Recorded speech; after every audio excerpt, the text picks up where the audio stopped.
Bonjour et bienvenue avec la deuxième partie du conducteur ohmique, l'association de conducteurs ohmiques pour les élèves de tronc commun sciences option français. Alors en général, il y a deux associations. Il y a association série et association parallèle. C'est-à-dire, en général, en électricité, il y a deux types de montage. Il y a montage en série et montage en parallèle. Alors, la question qui se pose, quelle est la différence entre les deux montages? Alors, comment brancher, par exemple, deux conducteurs en série? Alors, lorsqu'on veut brancher deux conducteurs en série, tout simplement, on doit brancher l'un après l'autre. D'accord? L'un après l'autre. Par contre, lorsqu'on veut brancher deux conducteurs en parallèle, on doit brancher l'un en parallèle avec l'autre. Ça veut dire les deux bornes d'un conducteur ohmique liées avec les deux bornes de l'autre conducteur ohmique. Alors, par exemple, voilà le premier conducteur ohmique et voilà le deuxième conducteur ohmique. Voilà les deux bornes de premier conducteur et voilà les deux bornes de deuxième conducteur. D'accord? Donc, lorsqu'on veut brancher ces deux conducteurs en parallèle, on doit tout simplement brancher la première borne avec la première borne de l'autre conducteur ohmique et la deuxième borne du premier conducteur ohmique avec la deuxième borne du deuxième conducteur ohmique. Comme ça. Voilà la différence entre l'association parallèle et l'association en série. D'accord? Allez. Alors maintenant, on commence par l'association en série. On associe en série les conducteurs ohmiques suivants. D'accord? Le conducteur ohmique de résistance R1, le conducteur ohmique de résistance R2, le conducteur ohmique de résistance R3 et ainsi de suite jusqu'à Rn. D'accord? Alors, comme vous voyez dans la figure, les conducteurs ohmiques sont branchés en série. D'accord? Chaque conducteur ohmique a une tension. D'accord? Et comme vous savez tout le monde, le sens de la tension est toujours opposé, d'accord, du sens du courant électrique. C'est clair? Voilà, comme vous voyez, donc U1 inverse de I, U2 inverse de I, UN inverse de I. D'accord? Par contre, comme vous voyez, U, la tension du générateur, parce que vous avez ici un générateur. C'est clair? Parce qu'on ne peut pas faire un circuit sans générateur. D'accord? Le générateur, elle donne le courant électrique au circuit. C'est clair? Voilà. Donc, à partir du circuit, d'accord, on applique la loi d'Ohm pour chaque conducteur ohmique, d'accord? Alors, pour le premier conducteur ohmique, U1 est égal à R1 fois I1, d'accord? Pour le deuxième, U2 est égal à R2 fois I2, et ainsi de suite jusqu'à UN est égal à Rn fois En. D'accord? Et pour le générateur, U est égal tout simplement Re fois N. Qu'est-ce que ça veut dire Re? Re, c'est la résistance équivalente du circuit. D'accord? Donc voilà les tensions. C'est clair? Ou bien la tension de chaque conducteur ohmique. Puisque les conducteurs ohmiques branchés en série, donc on peut appliquer, d'accord, la loi d'additivité des tensions.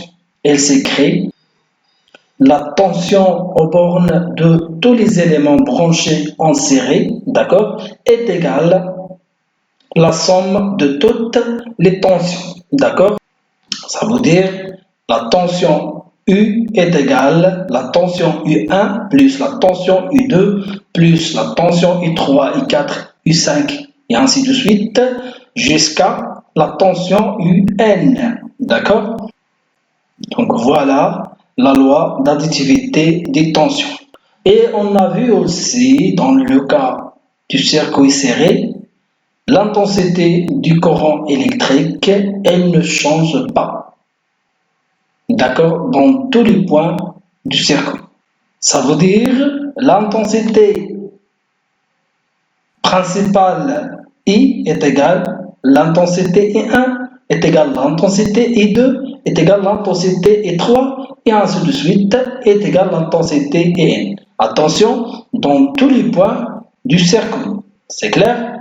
Donc voilà, on a écrit deux lois, une loi pour les tensions et l'autre pour l'intensité du courant électrique.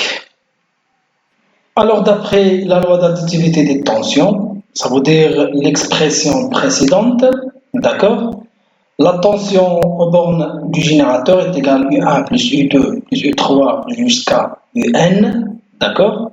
Alors on remplace chaque tension par son expression, d'accord? La tension du générateur c'est R équivalent fois I, la tension de U1 c'est R1 fois I1, on écrit I parce que l'intensité du courant il ne change pas, d'accord? Donc R2 fois I, Rn fois I.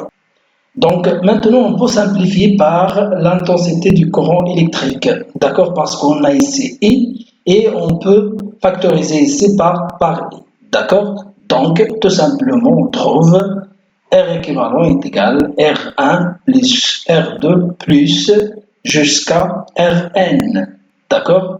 Donc voilà, on a trouvé la résistance équivalente, d'accord, des conducteurs ohmiques branchés en série. Alors en conclusion, l'association de n résistances, d'accord, ça veut dire plusieurs résistances, d'accord, en série, est équivalente à une résistance unique.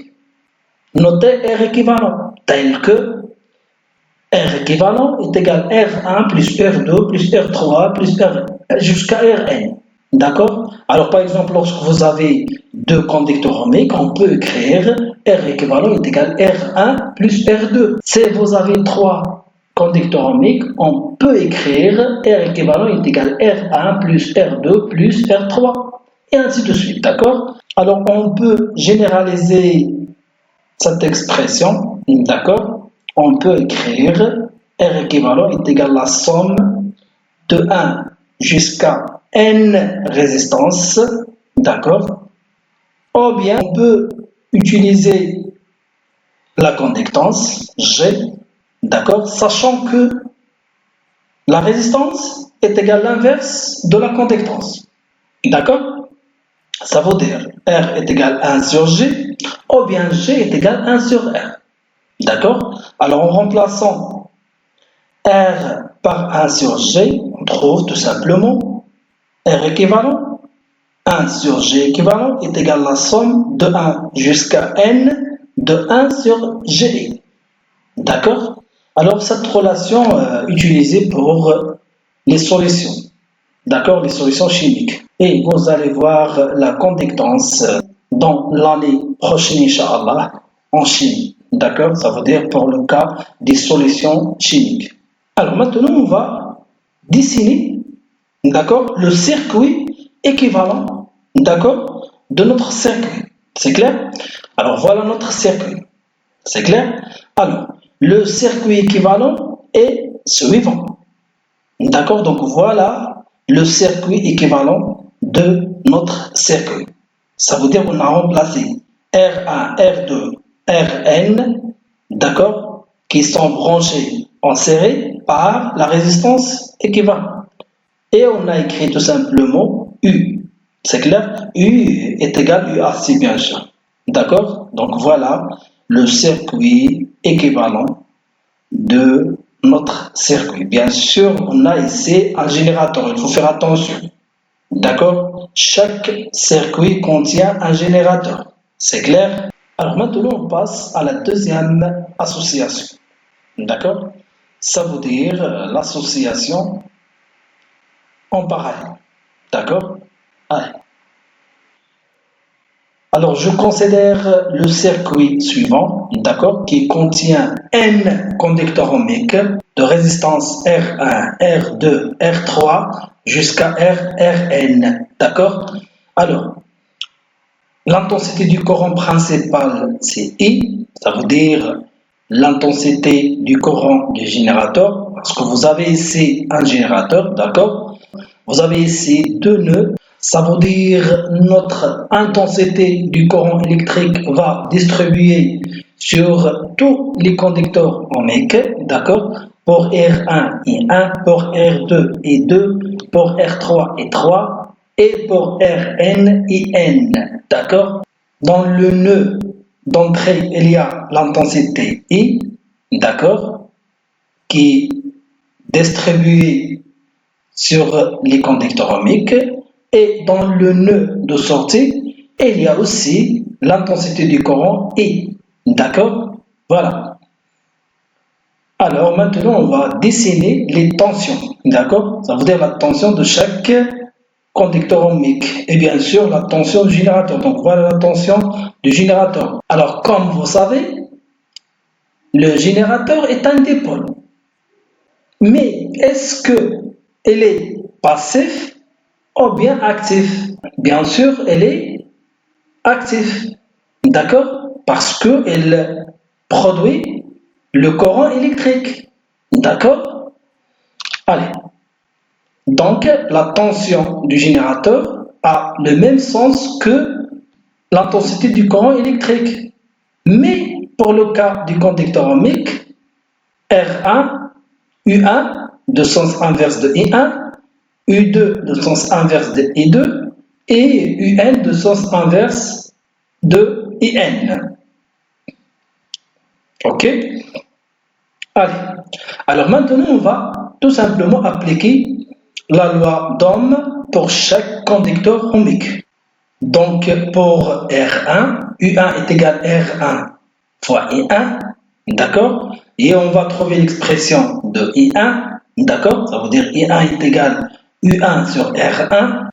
La même chose pour R2, U2 est égal à R2 fois I2, alors I2 est égal à U2 sur R2, et ainsi de suite. UN est égal à Rn fois In, d'accord? Alors In est égal à UN sur Rn, et la même chose pour le générateur. Ça veut dire la tension U est égale à R équivalente fois I. Donc I est égal à U sur R équivalente. Donc voilà, on a trouvé les intensités. D'accord?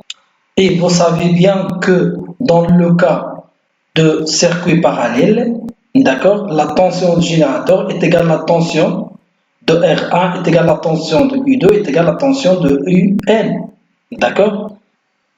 Et puisqu'on a ici un nœud, donc on peut écrire la loi des nœuds. D'accord? On a déjà vu la loi des nœuds dans le cas du courant électrique continu. D'accord? Donc, d'après la loi des nœuds, l'intensité du courant principal est égale à la somme des intensités du courant électrique. Ça veut dire l'intensité du courant électrique principal est égale à l'intensité I1 de R1 plus l'intensité I2 de R2 plus l'intensité E3 de R3 plus jusqu'à IN de Rn. D'accord? Alors, on va remplacer chaque intensité du courant électrique par son expression. D'accord? Voilà. On a trouvé ici l'expression de chaque intensité du courant électrique. Donc, on va remplacer tout simplement chaque intensité par son expression. D'accord? Donc, voilà, on trouve E égale U sur RE, I1 égale U1 sur R1, E2 égale U2 sur R1, plus jusqu'à IN est égal à UN sur Rn. D'accord? Et puisque U est égal à U1 est égal à U2 est égal à UN, on peut simplifier tout simplement, d'accord, par les tensions, parce qu'elles sont égales. D'accord? Donc on trouve tout simplement 1 sur R équivalent est égal à 1 sur R1 plus 1 sur R2 plus 1 sur R3 jusqu'à 1 sur Rn. D'accord? Si vous avez par exemple deux conducteurs ohmiques, vous pouvez écrire tout simplement 1 sur R équivalente est égal à 1 sur R1 plus 1 sur R2. C'est clair? Donc voilà l'expression de la résistance équivalente pour le cas de l'association en parallèle. Avant de généraliser cette expression, on va maintenant dessiner le circuit équivalent de notre circuit. Ça veut dire qu'on va remplacer les conducteurs ohmiques branchés en parallèle par R équivalent. D'accord? Donc voilà entre C et A. D'accord? Ça veut dire le courant passe de A vers C. D'accord? Ça veut dire la tension de C vers A. C'est clair? C'est la même chose. De A vers C et la tension de C vers A. C'est clair? Donc on remplace tous les conducteurs ohmiques par un conducteur ohmique équivalent. D'accord? Donc voilà le circuit équivalent, bien sûr. Il y a ici un générateur. Alors en conclusion, l'association de N résistances en parallèle est équivalente à une résistance unique R équivalent, telle que, d'accord, 1 sur R équivalent est égal à 1 sur R1 plus 1 sur R2, etc. plus 1 sur R1. D'accord? Donc on peut généraliser 1 sur R équivalente est égal à la somme de 1 jusqu'à N de 1 sur RE. D'accord? Donc il faut faire attention. Dans le cas du circuit serré, d'accord, on a sommé directement R équivalente est égal à la somme de RE. Maintenant, l'inverse de R équivalent est égal à la somme de l'inverse de RE. D'accord? Et en utilisant la conductance, ça veut dire en remplaçant 1 sur R par G, d'accord? Donc on peut remplacer 1 sur R équivalent par GE et 1 sur RE par G. D'accord? On trouve cette expression. Ça veut dire pour le cas des solutions chimiques. D'accord? Et voilà mes chers élèves, c'est la fin du cours. Et pour fixer les idées et bien comprendre la leçon, vous trouverez ci-dessous une série d'exercices sous forme de PDF. Essayez de travailler sur ces exercices. D'accord? Merci de votre attention et je vous souhaite un bon courage, bonne continuation et plein de sections. Et à la prochaine vidéo, Inch'Allah. Salam alaikum.